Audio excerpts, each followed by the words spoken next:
Powerful people make places powerful.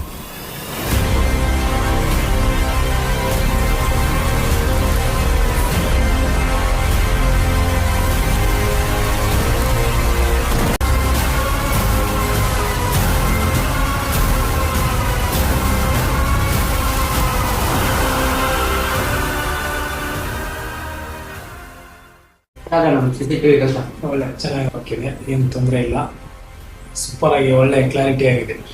ಅದು sir ನಮ್ದು ಕೆಲಸ ಬಗ್ಗೆ ಅಂದ್ರೆ ಸ್ಪೀಡ್ ಆಗಿದೆ. ಒಳ್ಳೆ ಸ್ಪೀಡ್, ಒಳ್ಳೆ ಸ್ಪೀಡ್, ಚೆನ್ನಾಗಿ ಹೇಳಿದ್ರೆ. Rate sir? ರೇಟ್ನು ರೀಸನೇಬಲ್ ರೇಟ್. ಅದೇ ಬಹಳ ಕಡೆ ಕೇಳಿದ್ರು ಈ ರೇಟ್ ಸಿಗಲ್ಲ. ಅದೇ ನಮ್ಮ ಕಾಂಟ್ಯಾಕ್ಟ್ ಬಗ್ಗೆ ಪಬ್ಲಿಕ್ ಚೆನ್ನಾಗಿ ಏನೇ ಕಾಂಟ್ಯಾಕ್ಟ್ ಇದ್ರು ಇವ್ರನ್ನ ಕಾಂಟ್ಯಾಕ್ಟ್ ಮಾಡ್ಬೋದು. ಮಲ್ಲಿಕ್ ಅಂತ ಹೇಳೋರು. ಓಕೆ.